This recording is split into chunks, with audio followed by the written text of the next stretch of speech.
So it's nice to be with you here in the sanctuary today at these beautiful decorations, and welcome to those of you that are online as well. It's always good to have many people experiencing and joining with us. And what our topic is today, the second Sunday of Advent, is about peace. The title of my talk is Peace, Be Still. Peace, be still. I brought my own special peace sign and then a little Santa that also has peace letters, just to add a little playfulness. Maybe some of you can't see Santa. Let me bring him more fully present so we can all see that even Santa is feeling peaceful right now. And if Santa can be peaceful, I think we can too. I'm just going to let him rest right here behind me in case I need to look around and connect with Santa. So the reading from Scripture that inspired me to kind of flow into this whole talk topic is from Mark 4:39. And that's when Jesus said, "Peace, be still," to calm the turbulent waters on the Sea of Galilee. Welcome. When he issued that decree, that command, the water stood still. And the disciples were amazed because not only were the seas turbulent, but so were the disciples. They were pleading with Jesus, "Wake up, wake up." They were afraid that they were going to perish, even though Jesus had assured them that all was well. So sometimes we need to calm those inner storms too, right? I mean, we heard in the Daily Word the idea that sometimes it's the traffic, sometimes it's the stores. I'll share an experience Russ and I had yesterday in a moment. There's lots of external chaos right now. There are lots of external factors that influence us to get off center. The disciples even said to Jesus, "Don't you care?" Which obviously, yes, and yet the disciples were early in their discipleship. Their faith was still growing, as is true for many of us. We're still experiencing and discovering new ways of living our faith and our strength and our wisdom and all the spiritual abilities with which we are endowed. So we need to remember that our inner turmoil, the chaos that we inevitably feel, and this is one of the most stressful times of the year for everybody. I'll mention a scale. It's called the Holmes-Rahe scale, Holmes. R is RAHE. You can Google it, and it's called by a longer name, but basically it's known as the Holmes-Rahe Stress Self-Assessment Scale. And it gives you a number of events that you can add up. It can be fairly daunting for some people if you've had a lot of change in your life lately, haven't we all? But even Christmas or the holidays gets points just for being that time of year. And if you add on moving, loss of a job, loss of a relationship, death of a significant loved one, or any other number of variables, the numbers can mount up pretty quickly. But let's listen to some of the wisdom from some of my favorite Unity writers and authors, one of whom is Sue Sicking.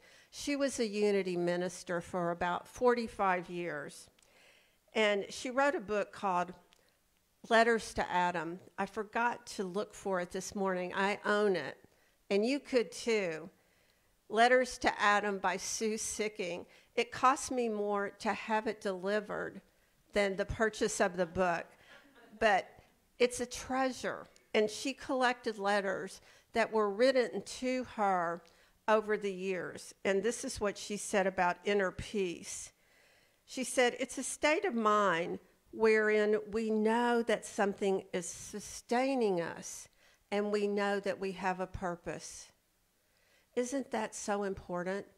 To know that we're standing on solid ground, that we have that inner knowing, that we are moving in a way that is meaningful and giving of ourselves on purpose, just like you beautiful women delivered your songs of praise and joy and hope. That is so on purpose and so important. So one of the things about this time of year is that we can rekindle that hope. We can create that childlike wonder. And I will address in a moment the fact that not everybody's in a great place right now. We don't all feel like jolly old St. Nick, right? Sometimes we feel moments of that, but overall we're feeling a little overwhelmed.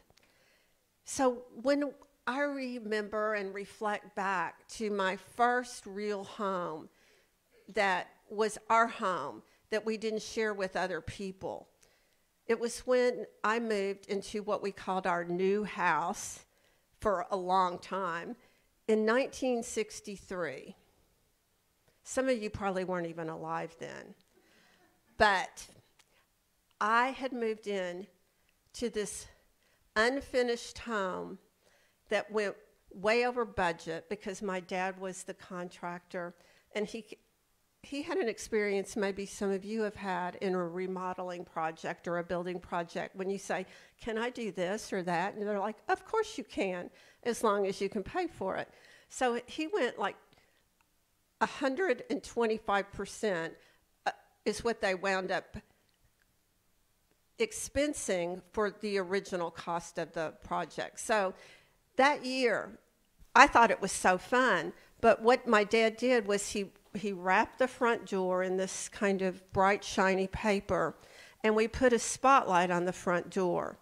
And that was his way of saying, "This home is our Christmas present this year." That's what we get. We get a new place. And it was so unfinished. The floor in the downstairs was concrete. There was only furniture in 3 of the rooms in the entire house, our 2 bedrooms, and then the kitchen. I love the concrete floors because I could roller skate down there. I mean, what could be more fun? But we also got a live Christmas tree that year from the nursery in town. And we had it up on the upper level. It's really not a 2-story house. It's kind of hard to explain, but Dad raised the ceiling from the basement to make it feel like 2 living areas. So anyway, the live Christmas tree was in this metal container, and it started leaking, and it leaked through the hardwood floors to the ceiling tile, and the ceiling tiles on the lower level were falling through. So it was, did it feel like chaos? Yes. I thought it was all kind of fun and it was all going to be okay. And I think I still got a new doll that year. But that tree and that whole experience is just etched in my heart. We planted the tree outside, and it was there until about 3 or 4 years ago. My children grew up loving that tree, climbing that tree. It was just such a source of beauty. It had an abundance of pine cones. And those are some of the memories that we can recall. You don't have to be wealthy. We certainly were anything but in those days. My dad was a recent college graduate. He had a budding career, but he was just at the very beginning. But we had fun, and he found a way to make it fun. And I am all about creating joy every day because we have opportunities. When we look around our neighborhoods or drive around our city, we see an abundance of lights, right?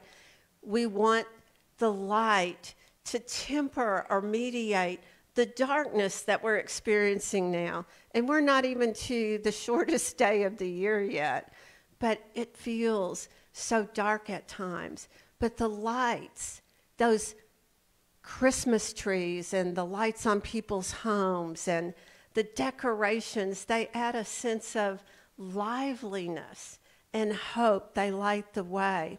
And we can create our own inner light as well. Okay, so how do we do that? How do we continue to be purposeful and intentional? Because if I continue on with a few more quotes from Reverend Sue Sicking, and I heard a conversation that kind of alluded to this in the restroom this morning. You never know what wisdom you're going to discern in the restroom, right? Power comes to the one who can hold peace. This must not be an outer seeming peace, but a true being and inner quietness. No miserable inside and artificial peace outside is of any use. You can't fake it. You can't fake peace. You have to really find a way to capture that sense of curiosity, that sense of, I got this, the sense of connection with Source. So we all have some opportunities in this holiday season.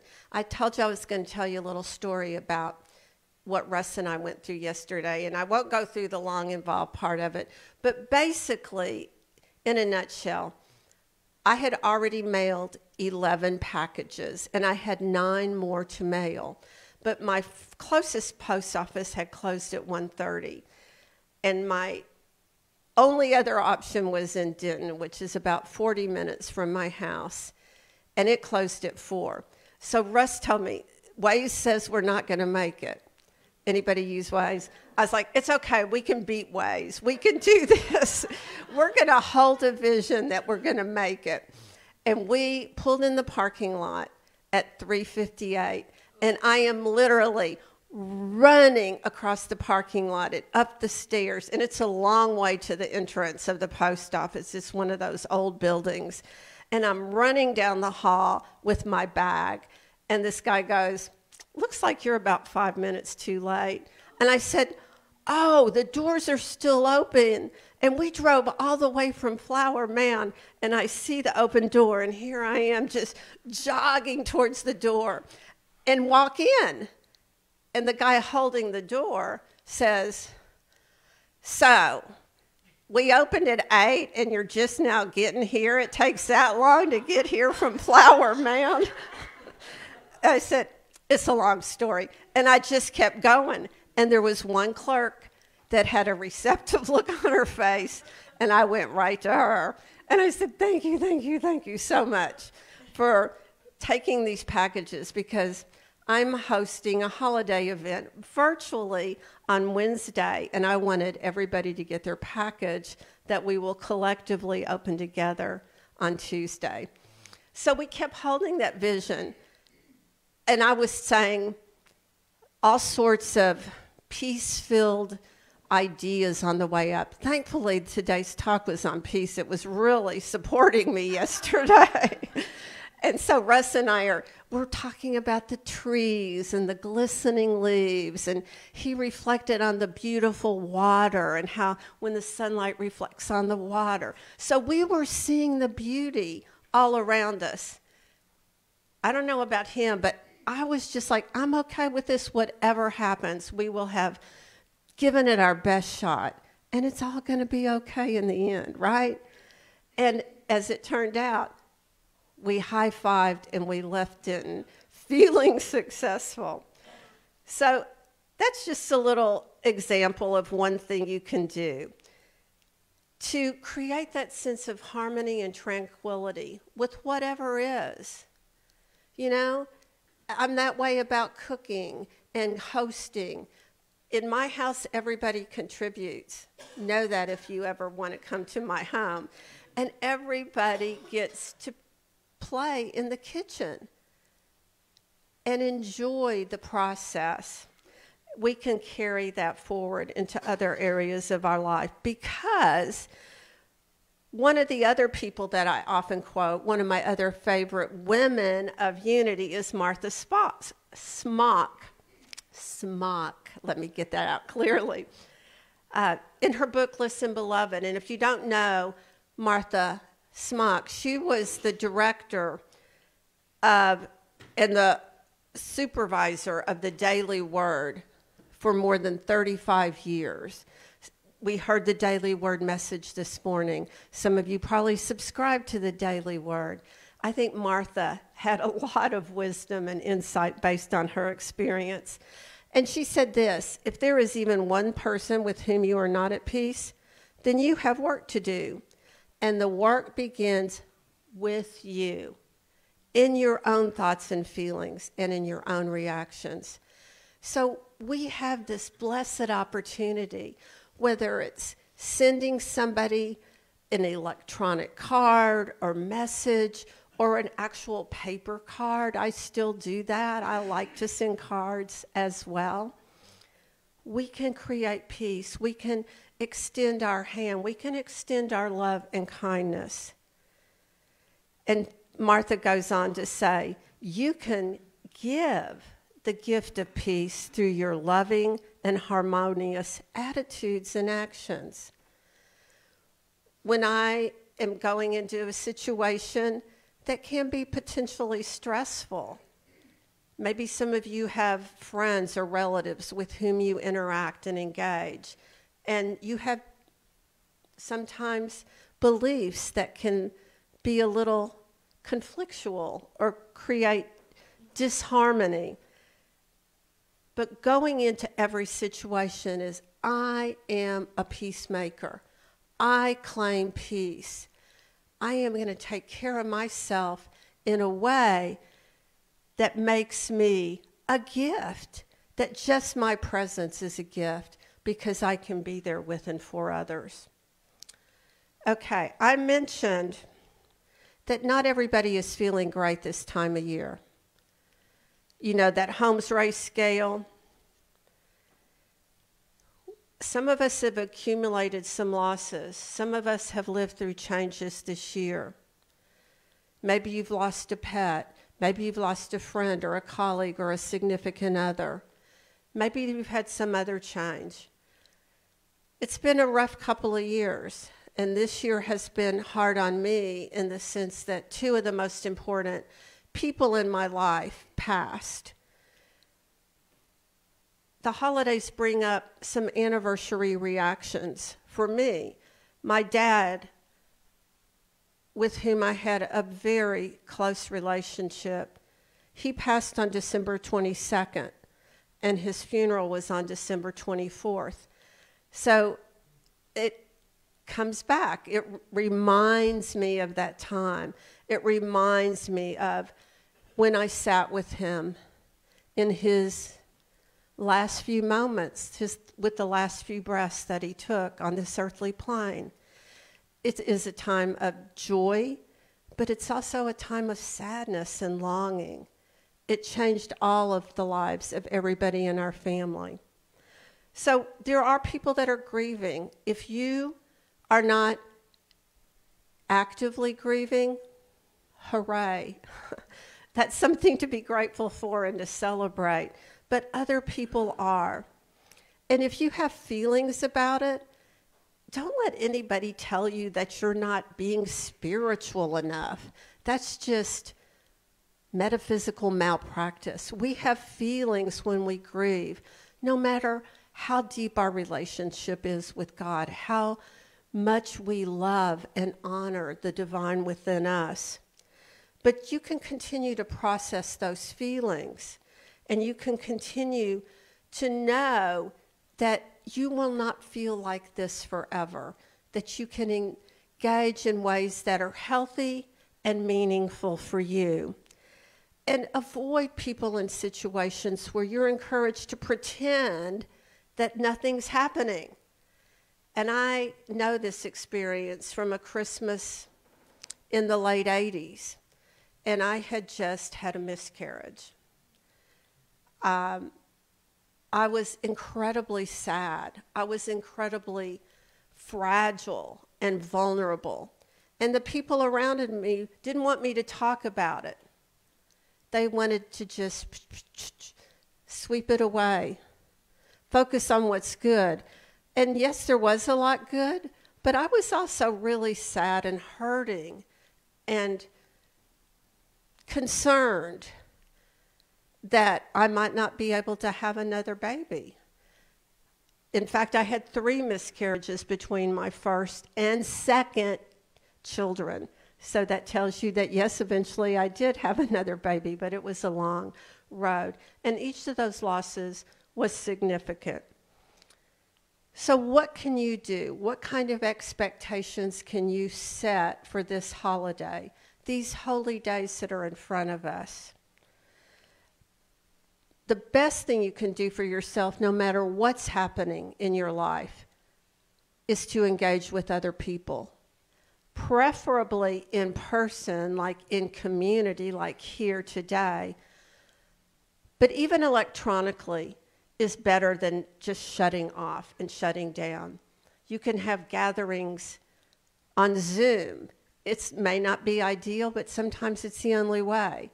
My friend Alice, who passed at almost 97 this February, she thankfully knew how to use an iPhone and an iPad.